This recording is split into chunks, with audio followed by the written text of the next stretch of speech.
Alright, we're going to do the water tanks today, so let me show you what we got going on here. This is going to be the fresh tank, gray over there. So we were in a rush leaving the house, so I never actually hooked the plumbing up to the tanks. It just goes right out the side there, skipping the tank, directly into that, and drains out. Got the gray tank pulled out. So it's going to fit in just like this. This was the 1.5 inch connection that this tank came with. And then it also has a 1/2 inch right over there, 3/4 down there. And then there's also a 1/2 inch on the back side. And we're just going to plug those little ones up and add some more 1.5 inch ones. Alright, so I got the plugs that fit into the connections that the tank came with. Couldn't find them already sealed, so we're just gonna make some real quick. Alright, these plugs are all dried up, ready to go. Actually going to probably use this one right here for an air vent. Got it marked out about where we're gonna drain into the tank, so we can cut that out in a second.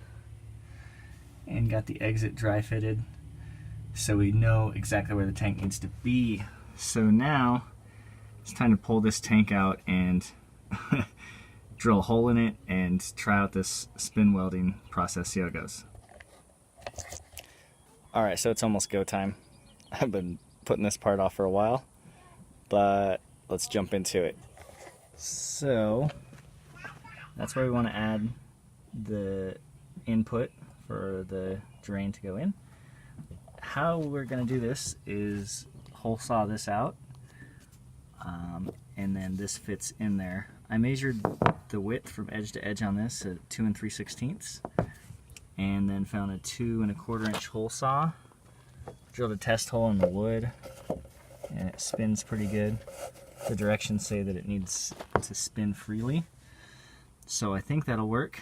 Then what you do is we're going to fit that in there, put this rather expensive piece on the router, and you see it fits on those little nubs, and it spins that really fast and melts it into the plastic, and it essentially becomes a part of the tank. I got this driver and these spin weld fittings at Vintage Trailer Supply. Is the first place I found them, and then ended up being the best prices too. So just went ahead and went with them. Picked up this 2 horsepower router at Harbor Freight for 55 bucks. So yeah, we're about to go at it. Let's drill this out.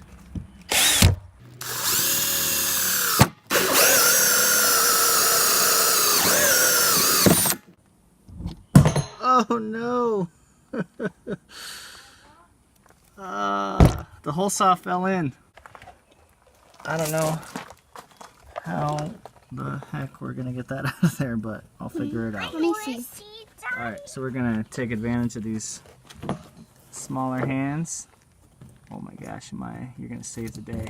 Oh my god! You got it. Can you get it out? Heck yeah. Oh man. Oh, we dropped the other piece. I can get it. I can get it. Let's see. Let's see.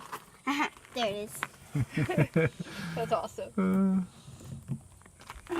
You can get it. Yay! Yeah. You saved the day, Maya. Hero. Alright, so we got the pieces out, at least the big ones. We're gonna probably vacuum the other stuff out in a minute. Just kind of trying to clean up this rough edge.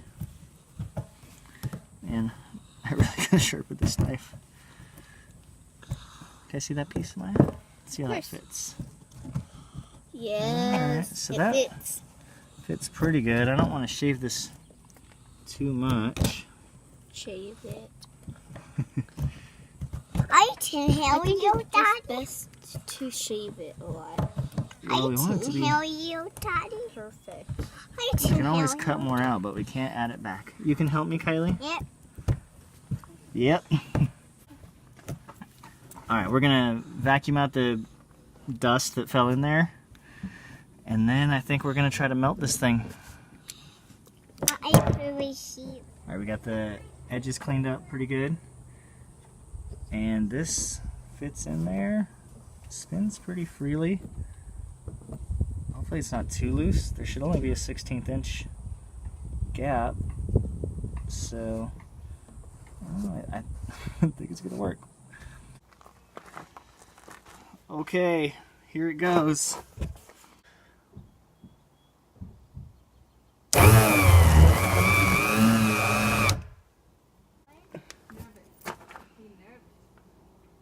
All right.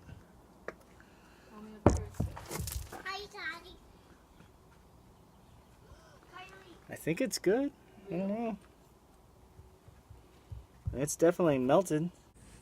So here's the first one we did finished. I think there should be more plastic around the edge. Like if you look at the ones it came with, there's like a good 1/4 inch or more of plastic. So we'll see how it goes and try the next one a little bit more. All right, now we're just cutting off these little nubs so that the fitting can get down there all the way. All those nubs are cut off. Now we can put some Teflon tape around that.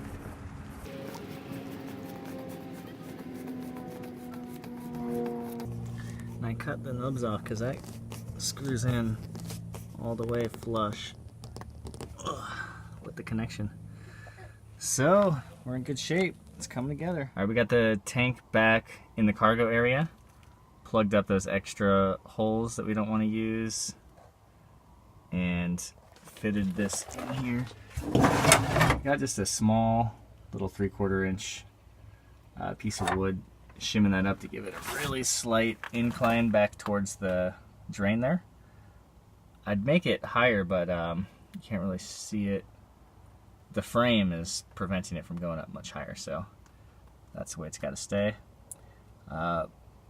Before, the plumbing pipe was all dry fit, and so I took that all apart and glued it all back together.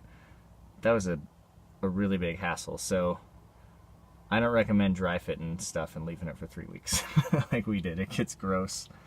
Now we're gonna just connect the actual drain that hooks up to the sewer hose. So we'll go through that. Just wanted to show real quick how I assembled this drain piece. I wanted this type of connector on the end. Ugh, look at that. Just so you know, that's not poop. So that I could hook up like a standard sewer hose to it and, you know, look a little more legit. So to do that, this piece I think I bought by itself at Walmart. It was a couple bucks. This black sort of standard looking sewer hose is, I just bought like 20 feet. Here's actually the box right here. Cut a small section. It obviously fit over that perfectly. And then for this is a 1.5 to 2 inch reducer, or 2 inch to 1.5 inch reducer, just like the kind of the rubberized version. And so this sewer hose actually is fitting over the outside of this, as opposed to like normally you'd fit some 2 inch ABS into there. But it seems to be holding up.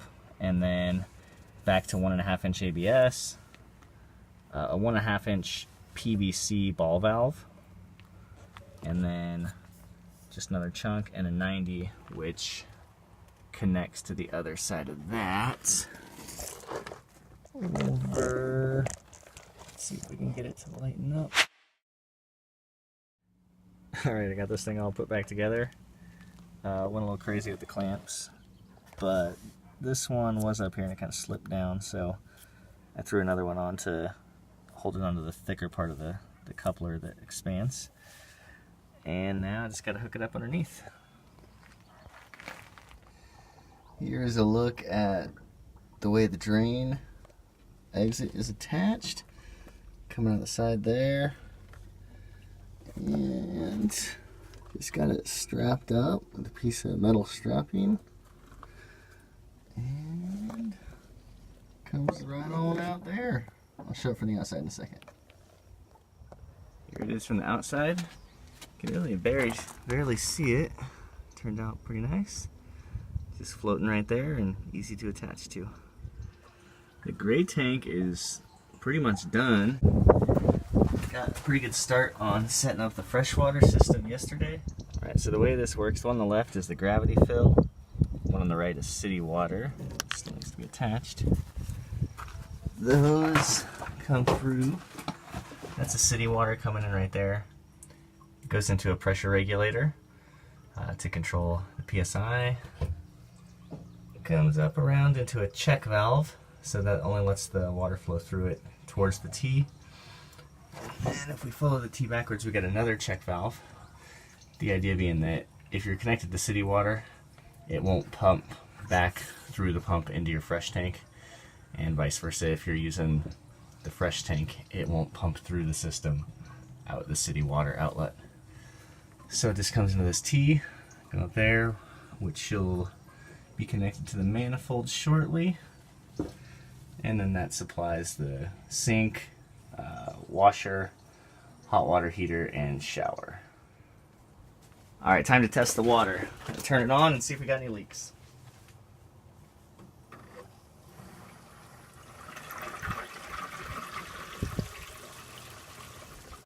We good.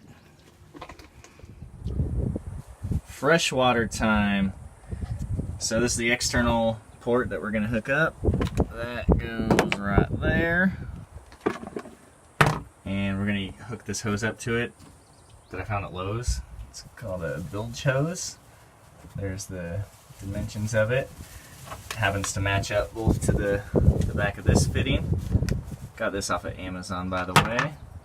And then I also found this piece at Lowe's that will screw into the 1.5 inch fitting we're going to add to the top of the tank. Sit about right there. Got to drill a hole through here to connect to the external port. Run this bilge hose through, and then we can fill the tank. Getting ready to drill the hole. We're going to put it right here. That has to go through that 3/4 plywood and the steel cargo wall behind it. This hose says that it's 1 5/8 outer diameter, but it looks to me like this 1.5 inch hole saw is going to do the trick. And since I don't have a 1 5/8 hole saw, we're going to use this one. This is a Lennox bimetal hole saw. These things are sweet. I've been using them all for all sorts of cuts in the bus, and they cut through the metal really fast.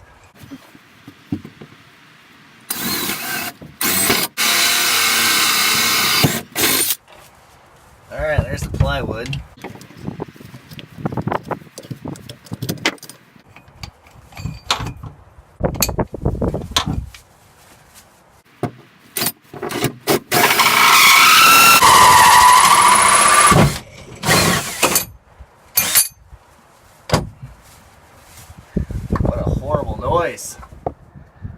I'm going to go ahead and install this piece so that we can connect that bilge hose that lets us fill the tank. To get this hole in there, I started with a 3-inch hole saw, but it was still a little too tight, so I just put a metal blade on a jigsaw and added about a 1/4 inch around the edge. And now this fits in there pretty snug. The gravity tank fill is now installed right there. And I'm gonna jump and take a look at the back side so we can see how the hoses are routed into the interior compartment right there. Here's a view of things from sort of the backside, underside of the bus. The freshwater tank is in a position where it should probably end up. Kind of matches about where that one's at. So now I cut this hose down to length just using a razor knife. And we're just going to trace that fitting, pull the tank out, drill it out, and then add the new one. And hopefully it goes a little smoother than last time.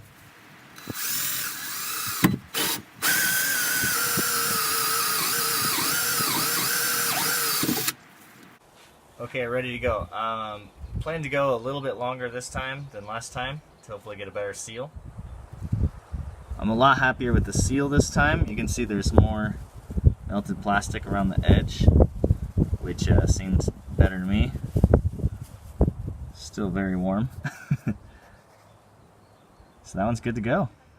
I got the freshwater tank all ready to fit back under the cargo area.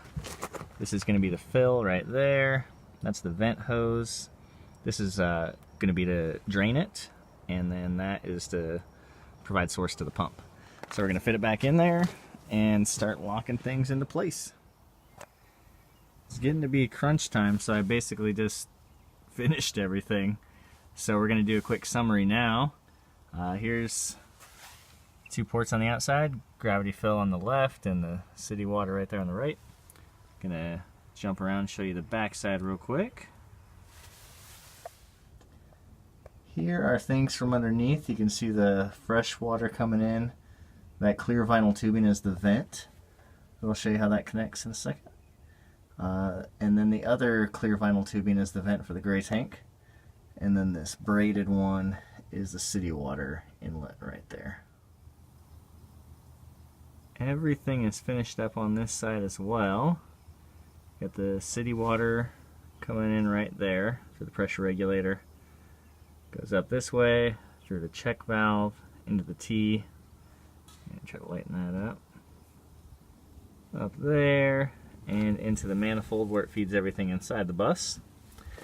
You can also see right here is where this fresh tank feeds that blue PEX line, which comes into the pump, up through the check valve into the T, and then takes the same path as the city water.